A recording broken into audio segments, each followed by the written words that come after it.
कमजोर ग्लोबल संकेत ने बाजार पर बनाया दबाव। बैंक शेयर में सबसे ज्यादा कमजोरी। पीएसयू बैंक निफ्टी के सभी 12 शेयर्स में गिरावट।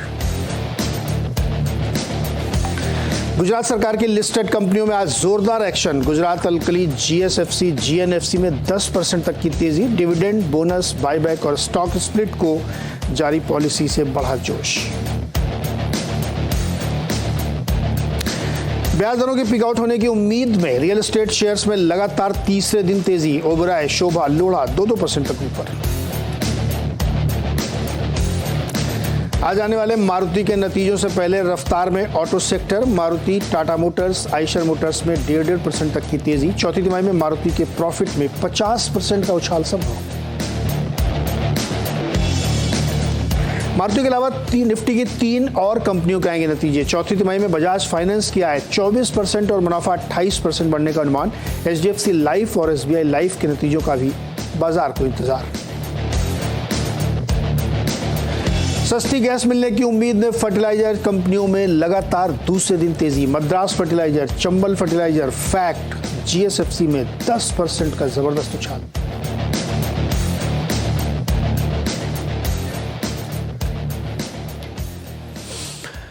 तो बाजार में एक ओवरऑल जो है सेंटीमेंट वाला पहलू आप कह सकते हैं कि ग्लोबल मार्केट से बहुत अच्छा नहीं था, इसलिए थोड़ा सा दबाव है। हालांकि इंडाइसेस बहुत ही नैरो रेंज में हरे और लाल के बीच झूल रहे हैं।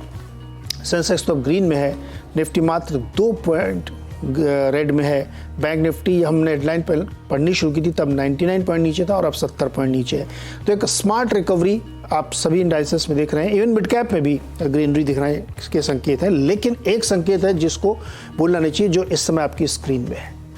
एडवांस डिक्लाइन रेशियो 1600 शेयर बढ़ने वाले, 1158 शेयर गिरने वाले।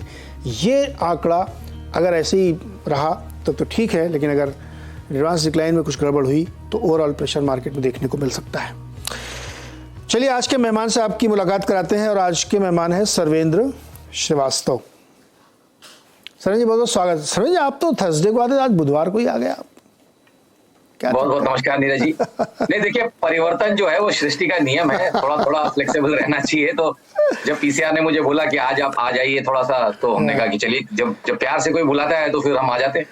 और टाई नीले रंग की क्यों पहन ली फिर आपने आज? तो सर टाई नीली तो नहीं है सर, उसमें रेड डॉट्स हैं। अभी किसी कारण से आज थोड़ा सा लाइटिंग का इशू है, क्योंकि स्टूडियो में नहीं हूँ, बट थोड़ा सा लाइटिंग का इशू है। बट या रेड डॉट्स हैं, हल्की लाल आप टाई बोल सकते हैं। क्या लग रहा है फिर माहौल क्या बाजार का? देखिए बाजार के माहौल तो हम डिस्कस करते हैं। अब टाइम फिर कभी कभी बीच में आता है जहां में थोड़ी करेंसी पेयर्स को भी डिस्कस करना चाहिए। तो I think EM currency pairs में मुझे लग रहा है कि देयर इज अ रिस्क। जिस तरह से अपना आईएनआर, जिस तरह यूएसडी आईएनआर भी पकड़ के रखा है 81 82 के आसपास, 81 हाफ के नीचे जाता नहीं है। तो मुझे लग रहा है कि इवेंचुअली 6 महीने से इस रेंज को पकड़ के रखा है, तो ब्रेकआउट ऊपर की तरफ ही आएगा, ऐसा मेरा अनुमान है। मेरे मॉडल्स के अंदर मुझे लगता है कि आईएनआर का ब्रेकआउट ऊपर ही आएगा और उसकी तैयारी इस हफ्ते से हो जाएगी। तो वहां पे वो एक रेड फ्लैग है मेरे लिए कि अगर आईएनआर 83 के ऊपर जाएगा तो थोड़ी तकलीफ बाजार के लिए। और आप मंथ में अगर देखेंगे, येन का जो सेटअप देखेंगे, लास्ट 2 दिन रह गए, अभी मंथली क्लोज नहीं आए हैं, बट येन में भी जो है मुझे लग रहा है कि येन कैरी ट्रेड भी जो ऑलरेडी थोड़ा इन्वर्टेड चल रहा है और 150 वाला येन ऑलरेडी 135-34 तक है। आई थिंक वहां पे भी इन्वर्जन है और इस बार येन अपना 127 वाला लो भी तोड़ेगा। तो आई थिंक वहां पे भी येन कैरी ट्रेड में भी एक प्रेशर है, जहां पे मुझे लगता है येन अब अप्रिशिएट होगा। तकरीबन बहुत ज्यादा अगर नहीं नीचे गया तो भी 124-125 के स्तर आ जाएंगे और पिछले लोस टूट जाएंगे। तो वो काफी रहेंगे बाजार को थोड़ा सा नर्वसनेस देने के लिए करेंसीज।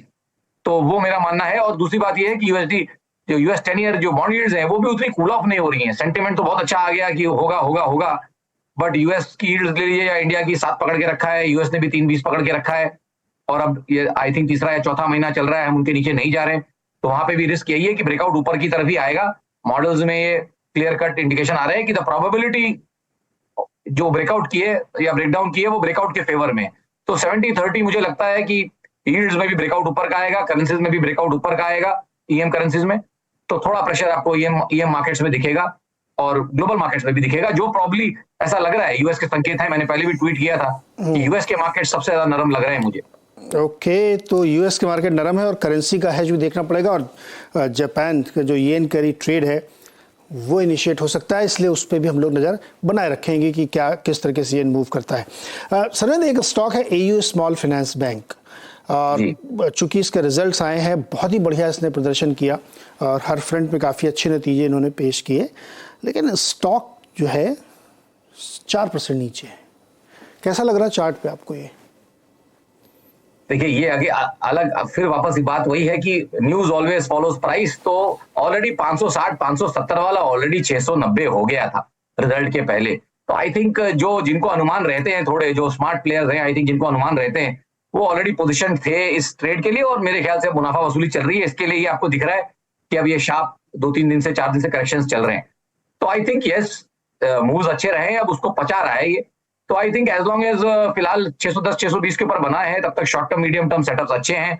मे बी एक पुल बैक आ सकता है डेफिनेटली, बट मुझे लगता है कि इतना स्ट्रॉन्ग बैंक नहीं है कि बैंक निफ्टी के अगेंस्ट में चल जाए। तो बैंक निफ्टी में थोड़ी सी नरमी दिख रही है, जिस तरह से कल सेल ऑफ आया और 42,800 के ऊपर नहीं सस्टेन कर पाया। तो आई थिंक मैं फ्यूचर के लेवल दिए ये, तो आई थिंक वहां पे भी कंसर्न हैं। आई थिंक बैंक्स के सारे अच्छे बैंक्स के नंबर्स मोटा मोटी आ गए हैं और बैंक निफ्टी चल नहीं पा रहा है और पुल बैक करके रुक गया है। तो वहां पे कंसर्न हैं। तो आई थिंक बहुत ज्यादा एग्रेसिव ना हो एयू बैंक पे, बट डेफिनेटली सेटअप थोड़े बेटर प्लेस्ड हैं और मे बी एक बाउंस बैक आपको वापस 660 670 का दिख सकता है, बनिस्पत 610 के नीचे नहीं जाए। ओके, 600 चाहिए और थोड़ा सा मार्केट भी स्टेबलाइज होना चाहिए। लेकिन चलिए, एयू स्मॉल फाइनेंस बैंक ने जो चौथी तिमाही में अपने नतीजे पेश किए वो अनुमान से बेटर थे। काफ़ी अच्छे नतीजे उन्होंने पेश किए। मुनाफा करीब 23% बढ़ा है और काफ़ी अच्छी ग्रोथ देखने को मिली है। एसेट क्वालिटी इंप्रूव हुई है क्वार्टर ऑन क्वार्टर और ईयर ऑन ईयर दोनों में ही, ग्रॉस और नेट लेवल पे। बातचीत करने के लिए हमारे साथ बैंक के MD and CEO Sanjay Agarwal ji हैं। संजय जी, बहुत बहुत स्वागत है आपका CNBC आवाज़ पर। नतीजे काफ़ी बढ़िया पेश किए एयू स्मॉल ने और कई फ्रंट पे हमने देखा कि मार्केट के एक्सपेक्टेशन से भी बेटर थे। आपके हिसाब से क्या बेस्ट हाईलाइट थी आपके रिजल्ट्स की और क्या स्ट्रेंथ कहाँ से आई है? Thank you Neeraj ji. सो आप देखेंगे ना, जो लास्ट ईयर था, जब आप अप्रैल मई की बात करते हैं तो इंटरेस्ट रेट साइकिल एकदम से काफी बढ़ने लग गए थे। तो आई थिंक लास्ट ईयर का जो सबसे बड़ा अचीवमेंट मानता हूँ बैंक का, वो है हमारी डिपॉजिट फ्रेंचाइज। हम लोगों ने करीब 30% प्लस ग्रो किया है। कॉस्ट भी मैनेज किया है। हमारा ओवरऑल कॉस्ट पूरे साल भर का 5.95 रहा, जो उससे पिछले साल का था वो सेम है, राइट। और ग्रैनुअल किया, कासा हमने करीब 38% है, CD रेशियो 85% है, ग्रैनुलिटी अराउंड 70% है। तो ये मुझे लगता है बिकॉज बैंक हम 6 साल हुए बने हुए, तो सबसे जो काम है बैंक का वो है कि आप डिपॉजिटर्स को कैसे ट्रस्ट देते हो, डिपॉजिटर्स को कैसे अश्योर करते हो कि ये बैंक अच्छा है, यहाँ पे आप बैंकिंग करिए, डिपॉजिट रखिए और बाकी भी ट्रांजेक्शन करिए हमारे साथ। तो आई थिंक मुझे लगता है पिछला साल उस बात के लिए मैं काफी अपनी टीम को और एंटायर इकोसिस्टम को धन्यवाद देना चाहूंगा कि वो हमने अचीव किया।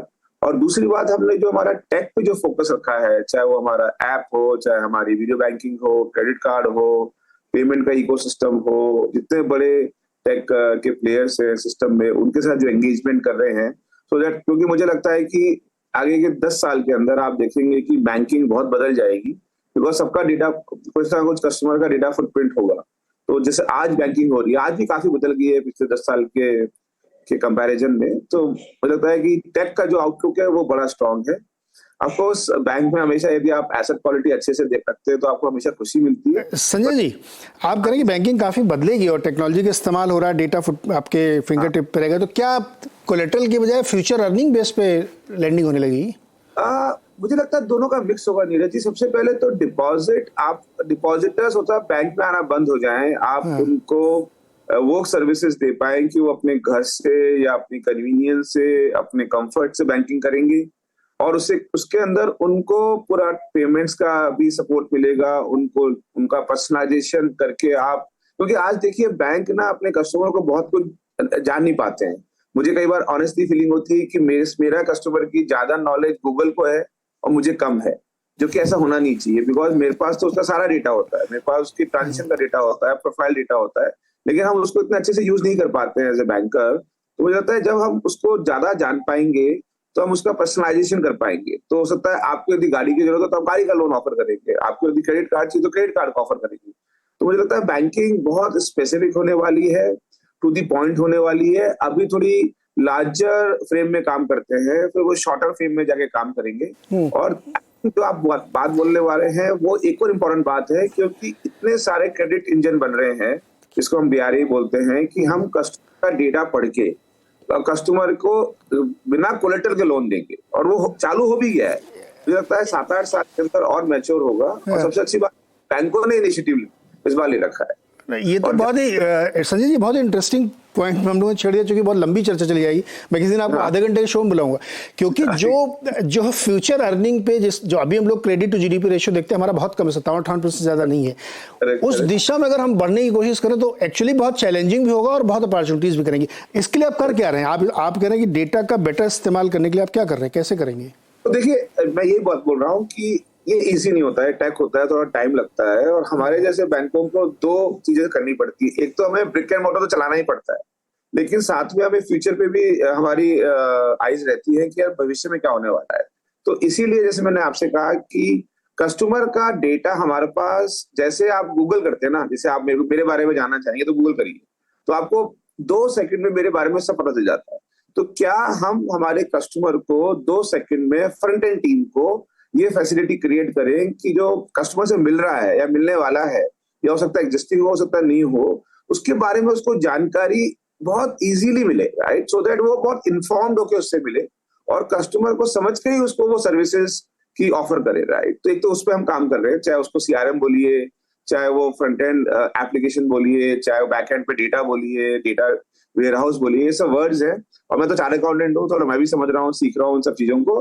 बट ये एक अप्रोच है कि आप कस्टमर को समझिए, बिकॉज यदि आप कस्टमर को समझेंगे तो आप पर्सनलाइज ऑफर दे पाएंगे, चाहे वो क्रेडिट का हो, चाहे वो डिपॉजिट का हो। संजय जी, बैंक का काम होता है लोन देना और डिपॉजिट लेना, और बीच का अंतर उसका प्रॉफिट है, जिसको हम NIM भी कहते हैं। वो NIM आपकी पीक हो चुकी है, ऐसा नंबर दिख रहा है। मैं 6.1% पे आपके क्वार्टर भी और YOY भी नीचे आ रही। क्या ये कहाँ पे रुकेगी? नहीं, देखिए बिल्कुल सही बात है। देखिए, आप कई बार क्या होता है कि हम जिस जर्नी से आ रहे हैं वो NBFC की बैंक जर्नी थी। बैंक में ट्रांजिशन ही होता था, बैंक में कॉस्ट ज्यादा होती थी, हम लगाते भी ज्यादा थे, लेकिन banks are not meant for one specific market segment और वन स्पेसिफिक प्रोडक्ट। हम पहले खाली व्हील करते थे, SBL करते थे, तो उसमें हमारा स्प्रेड ज्यादा ही होता था। बट आज की तारीख में हम लोग काफी कमर्शियल बैंकिंग भी कर रहे हैं, अफोर्डेबल हाउसिंग भी कर रहे हैं, नॉर्मल हाउसिंग भी कर रहे हैं। तो मुझे लगता है कि निम हमारा इसलिए कम नहीं हो रहा कि हम लोग कोई ज्यादा रेट चार्ज नहीं कर रहे हैं, या हमें हमको जगह नहीं मिल रही है। इसलिए हो रहा है क्योंकि हमारा प्रोफाइल बदल रहा है कस्टमर का, राइट। जैसे आपको यदि मैं लोन देना चाहूंगा तो आप देखो 10% से ऊपर तो ना होम लोन मुझे करने देंगे आपके साथ, बट दैट डजंट मीन कि आप मुझे NPA भी देंगे। तो मुझे लगता है कि ओवरऑल हमें देखना चाहिए कि हमारा ROA प्रोटेक्टेड है क्या, बिकॉज निम तो हो सकता है कम हो, बट हमारा क्रेडिट लॉस भी कम होगा, हमारा OPEX भी कम होगा, हमारे पास क्रॉस सेल की ज्यादा अपॉर्चुनिटीज होंगी। हम इसी कॉन्टेक्स्ट में आप बिल्कुल सही कह रहे हैं कि एसेट क्वालिटी जब बेटर होती है, अच्छा कस्टमर अगर आपके पास आएगा तो वो उतना ज्यादा ब्याज नहीं देगा आपको। तो मैं ये जानना चाहता हूँ कि रीजनेबल इंडस्ट्री के हिसाब से देखें तो ये 6.1% भी बहुत ऊपर है, ग्लोबली भी देखें तो बहुत ही ज्यादा ऊपर है। क्या आप मान के चलते हैं कि ये एक सस्टेनेबल, अभी चूंकि आपने काफी लंबी हम लोगों के प्रोजेक्शंस को एक तरह से रखा कि हम कैसे अपने बैंक को ट्रांसफॉर्म कर रहे हैं, उसके मद्देनजर 4%, 4.5%, 5%, कहाँ पे आपको लगता है कि रीजनेबल NIM होना चाहिए? वो बहुत लंबा, वो आप जो 4-4.5% बोल रहे हैं वो 20-20 साल के बैंक की जर्नी होती है। हम नए बैंक हैं, और नीरज जी देखिए, AU बहुत ही स्पेशल प्लेस है। हम लोग क्या करते हैं, हम बड़े शहरों से तो हम डिपॉजिट लेते हैं, और हम अंडर सर्व्ड गांव में रूरल बेल्ट पे पैसा लगाते हैं, जहाँ पे पुराने जमाने में या आज के टाइम पे भी NBFC लगाती थी पैसा। तो हमारा वो सॉर्टेड है कि हम लेंगे तो बड़े शहरों में लगाएंगे, छोटे शहरों में, छोटी जगह पे।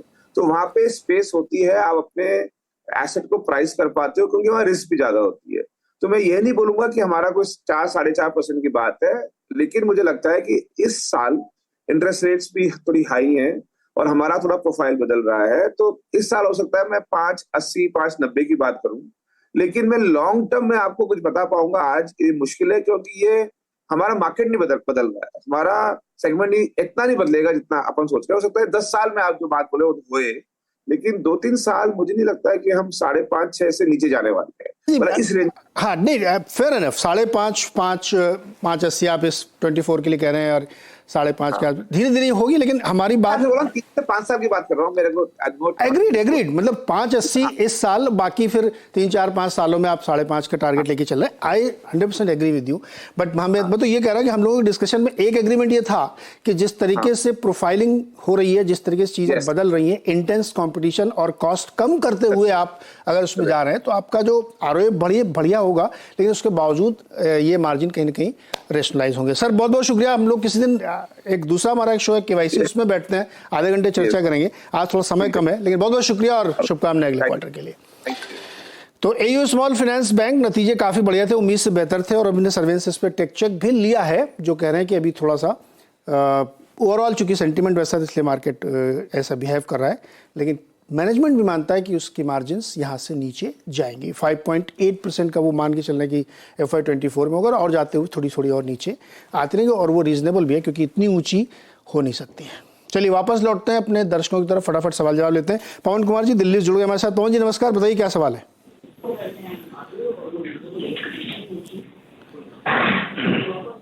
पवन जी आवाज आ रही हो तो सवाल पूछिए सर।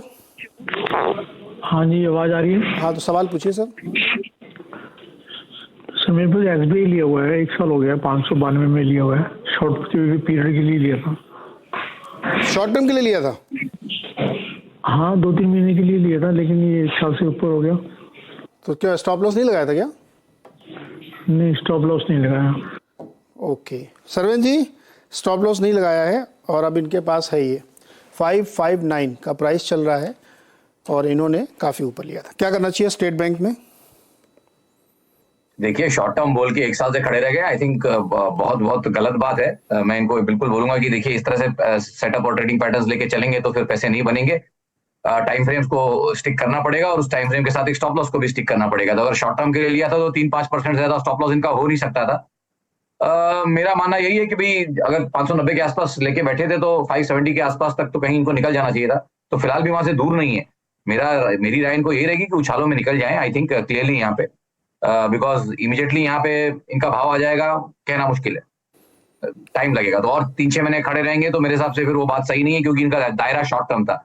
तो purely from short term angle sell on rise अभी भी बेच सकते हैं, या 570-575 तक पहुंचे तो वहां बेच दें, क्योंकि वो आपके स्टॉप लॉस रेंज के अंदर ही होएगा। सेल ऑन राइज है स्टेट बैंक ऑफ इंडिया में। अगला सवाल है GM शानबाग का, हुबली कर्नाटक से हमारे साथ जुड़ रहे हैं। बताइए शानबाग जी क्या सवाल है आपका? मैंने 50 शेयर्स इन्फोसिस का at the rate of 1225 by किया है। 1 साल के ऊपर तक रख सकता हूँ। What are the prospects? अभी हाल फिलहाल में लिया क्या आपने, 1-2 दिन पहले? हाँ लास्ट वीक में वो जब गिरा था। हाँ, अरे मौके का फायदा उठाया, 10% नीचे आया तो देखिए शानबाग साहब ने खरीद लिया। सरवेन जी क्या ये स्ट्रेटजी सही थी? 10% नीचे आया तो शानबाग साहब ने ले लिया। देखिए दायरा स्टॉक अच्छा है, इसमें कोई डाउट नहीं, लेकिन अगर और इनका दायरा अगर डिसेंट है, 12 महीने प्लस का दायरा है, तो आई थिंक उस केस में स्ट्रेटजी अच्छी है कि जब खराब न्यूज आया, खराब रिजल्ट्स आए और जब पैनिक रहा उस समय बाय किया। तो इन प्रिंसिपल थ्योरी अच्छी है, बट थॉट यही है कि देखिए आईटी में थोड़ा पेन और हो सकता है, सिंस इनका भाव बहुत अच्छा है और अभी करंट भाव से घुसे हैं, तो मे भी अगर एक 7-8% पेन और लेने के लिए 8%, 10% पेन लेने के लिए रेडी है, तो इनको 25-30% का गेन नेक्स्ट 9 से 12 महीने में डेफिनेटली मिल सकता है यहाँ पे। तो अगर वो इनका रिस्क रिवॉर्ड और वो इनका रिस्क प्रोफाइल है तो डेफिनेटली मेरे हिसाब से इस भाव से बने रहना चाहिए। हाँ प्रोफाइल है, शानबाज कह रहे हैं मेरे को दिक्कत नहीं है, मैं बना रहूंगा इसमें, तो इनके लिए ठीक है, आप होल्ड कर सकते हैं इसमें शानबाज जी। चंदन यादव सूरत गुजरात से मेरे साथ जुड़ रहे हैं। चंदन जी बताइए क्या सवाल है? चंदन मेरी आवाज आ रही है? मैं अभी अपने स्टॉक में रुका चाहिए कि निकलना चाहिए। अच्छा चंदन जी किसी काम में व्यस्त हैं तो शायद अपनी बातचीत हो नहीं पाएगी, तब तक मैं इधर से एक सवाल दूसरा ले लेता हूँ। सरवेन जी इप्का लैब देखिए जरा चार्ट पे जी, क्या हो रहा है इसमें, तो गिरता ही जा रहा है। देखिए फार्मा में अब कैचअप हो रहा है, जो पहले आउट परफॉर्मिंग स्टॉक्स थे जो पहले उतना नहीं गिरे, अब पॉसिबली वहां कैचअप चल रहा है। तो आई थिंक जिस तरह से कुछ बड़े नामों की पिटाई हो गई, यहाँ पे भी करेक्शंस जो पेंडिंग थे मेरे ख्याल से अब वो आ रहे हैं। जो आउट परफॉर्मेंस रही है थोड़ी कंपेयर टू द सेक्टर, वो कहीं अब थोड़ी सी पनिश हो रही है। ये जो ब्रेकडाउन है आई थिंक क्लियर कट एक रेंज का नीचे का ब्रेकडाउन है, और आई थिंक मोमेंटम इसने पकड़ा है और वॉल्यूम्स भी पकड़े हैं। तो आई थिंक ये एटलीस्ट 1 हफ्ता और यहाँ पे मुझे लगता है वीकनेस बनी रहेगी और नीचे के लेवल्स यहाँ पे आने चाहिए। यूनिकेम लैब खरीदने जा रहे हैं, ये इसलिए स्टॉक की पिटाई कल से हो रही है। आज भी 6.5% नीचे 693 ट्रेड कर रहा है। अगला सवाल है प्रशांत का दिल्ली से। प्रशांत जी नमस्कार। नमस्कार। बताइए सर। शेयर है 108 के रेट पे, आगे अभी वाले 6 महीने के लिए होल्ड कर सकता हूँ, तो बताइए। सरवन जी, BEL भारत इलेक्ट्रॉनिक्स 6 महीने के लिए होल्ड कर सकते हैं, राय दीजिए। देखिए फिलहाल के सेटअप्स तो मंथली क्वार्टरली के अच्छे चल रहे हैं, अपने लॉन्गर टर्म दायरों को पकड़ के चल रहा है, तो आई थिंक ट्रेड में बने रहना चाहिए। और लेकिन एक स्टॉप लॉस जरूर मेंटेन रखें यहाँ पे, और मेरे हिसाब से तकरीबन 94 के नीचे एक स्टॉप लॉस रखें। 94.40 का एक स्टॉप लॉस रहना चाहिए यहाँ पे, और मेरे हिसाब से ट्रेड में बने रहें। ट्रेड में बने रहिए। अविनाश जी जानना चाहते हैं, और वो 5 वेब ऑफिशियल पर उन्होंने ट्वीट भी किया है। टाटा स्टील टेक्निकल राय चाहिए, 3 साल उनको होल्ड करना है, और बजाज फाइनेंस भी 3 साल होल्ड करना है, टेक्निकल राय दीजिए। देखिए लॉन्ग टर्म के सेटअप्स में तो मेरे हिसाब से अगर इनको दोनों ही स्टॉक में मैं बोलूंगा, अगर दायरा इतना लंबा है तो डेफिनेटली दोनों होल्ड कर सकते हैं। नीचे का पेन जैसे मैंने बोला, उतने बड़े दायरे में अगर हैं तो 10 से 20% डाउनसाइड पेन के लिए रेडी रहना चाहिए, क्योंकि 3 साल में चाहेंगे कि इनका स्टॉक तकरीबन इफ पूरा नहीं तो एटलीस्ट डबल हो जाए। तो आई थिंक मेरे हिसाब से ट्रेड में बने रहना चाहिए। ओके। अच्छा, एक सन्नी जी हैं जो आपकी बहुत तारीफ करें, बहुत आपकी कॉल सुपर्ब होती हैं और अच्छा प्रॉफिट भी बन जाता है इसमें। बहुत बहुत शुक्रिया उनको, बहुत बहुत धन्यवाद। नहीं, खाली धन्यवाद से काम थोड़ी चलेगा, उनको एक स्टॉक भी बताइए जी। बताइए सन्नी जी को क्या करना चाहिए अब इस समय। इनकी क्वेरी क्या है? क्वेरी ये है कि कोई स्टॉक बताइए जिसपे इनको फायदा हो शॉर्ट टर्म में, आपकी अपनी पसंद का। देखिए शॉर्ट टर्म में अगर मुझसे शॉर्ट टर्म में राय मांगेंगे तो मेरे पास तो इनको अगर ये FNO कर पाएंगे तो शॉर्ट टर्म में तो मेरी राय थोड़ी नरम है, तो मेरे को इनको बेचने बोलना पड़ेगा। और अगर बेचने बोलना पड़ेगा तो मैं इनको बोलूंगा कि अपोलो हॉस्पिटल बेचना चाहिए। फ्यूचर तकरीबन अप्रैल वाला 4445 के आसपास आ रहा है, और अगर यहाँ बेचते हैं तो आई थिंक नीचे में 4300 4320 के टारगेट्स यहाँ पे अपोलो के लिए पेंडिंग है, और ऊपर में इनको 4500 के ऊपर एक स्टॉप लॉस भी रखना पड़ेगा। तो अपोलो हॉस्पिटल में सेल करके आप पैसा कमा सकते हैं, ये सरविन जी से आपने मांगा तो उन्होंने अपनी कॉल दी है। अच्छा, वरुण शुक्ला जानना चाहते हैं RVNL 50 शेयर होल्ड कर रखे इन्होंने, और इस पर ये राय जानना चाहते हैं। भाव क्या है एक मिनट वरुण शुक्ला का? 74 रुपये 45 पैसे पे लिया है RVNL, अभी क्या करें? नहीं, इस पे तो मैं पास करना चाहूंगा, कंप्लायंस की वजह से मैं इस पे कॉल नहीं दे पाऊंगा सर आज। चलिए, जब दिलप्रीत का सवाल लीजिए। NCC, इस पे बताइए इन्होंने क्या किया, क्या करना चाहिए इनको? देखिए मेरे हिसाब से एक मीडियम टू शॉर्ट टर्म अपराइज यहाँ पूरा हो चुका है, स्टॉक बहुत ओवरबॉट है। अगर ट्रेड में है तो एक ट्रेलिंग स्टॉप लॉस से बने रहें। मेरे हिसाब से वो लेवल्स आएंगे तकरीबन 108 के नीचे, तो 107 रुपए 40 पैसे के स्टॉप लॉस थे। अगर ट्रेड में है तो बने रहें। ऊपर में पॉसिबली यहाँ पे मुझे 125 130 के टारगेट्स भी दिख रहे हैं, एज लॉन्ग एज 107 40 तो रुकता नहीं है। हाँ, तो इन्होंने चूंकि 75 पे ले रखा है और प्रॉफिट में है, तो इनको 108 का स्टॉप लॉस गांठ बांध लेना चाहिए, और उसके नीचे तुरंत निकल जाओ, जिससे आपका प्रॉफिट भी होल्ड रहेगा। अच्छा, एक निखिल शाह का क्विकली क्वेश्चन लेते हैं। इनके पास एक लॉट है ONGC का कॉल लिया इन्होंने अप्रैल का, 156 स्ट्राइक प्राइस है, क्या करना चाहिए?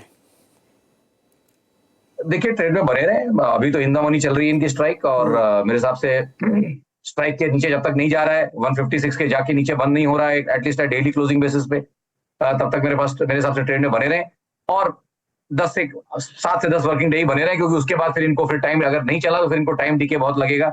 तो एक हफ्ता और दे दें ट्रेड को, और 156 के नीचे एक स्टॉप लॉस जरूर रखें। बट वो अप्रैल का ही तो है सरवेन जी। अप्रैल का है कि मई का है सर? अप्रैल का है। अप्रैल का है तो सर, तो फिर तो आई थिंक 4 रुपए इन द मनी है मेरे हिसाब से। ये अब इनकी कॉस्ट मुझे नहीं मालूम, इनकी 3 रुपए कॉस्ट है, 3 रुपए। हाँ, तो भाव पे ही चल रहे हैं, तो आई थिंक 2 रुपए 40 पैसे का स्टॉप लॉस लगा के रखे भाव से जस्ट नीचे, और ट्रेड में बने रहे मेरे हिसाब से ये पूरा एक्सपायरी तक बने रहिए, और स्टॉप लॉस जरूर लगाइए, और इसमें जब प्रॉफिट बने तो निकल लीजिएगा इसमें से। सरवन जी, बहुत बहुत शुक्रिया हमारे साथ जुड़ने के लिए और दर्शकों की मदद करने के लिए। बाजार इस समय कहाँ है? फिर लाल में है, वही उठापटक चल रही है। देखते हैं कि दिन के दौरान कैसा ट्रेड होता है। छोटा सा एक ब्रेक।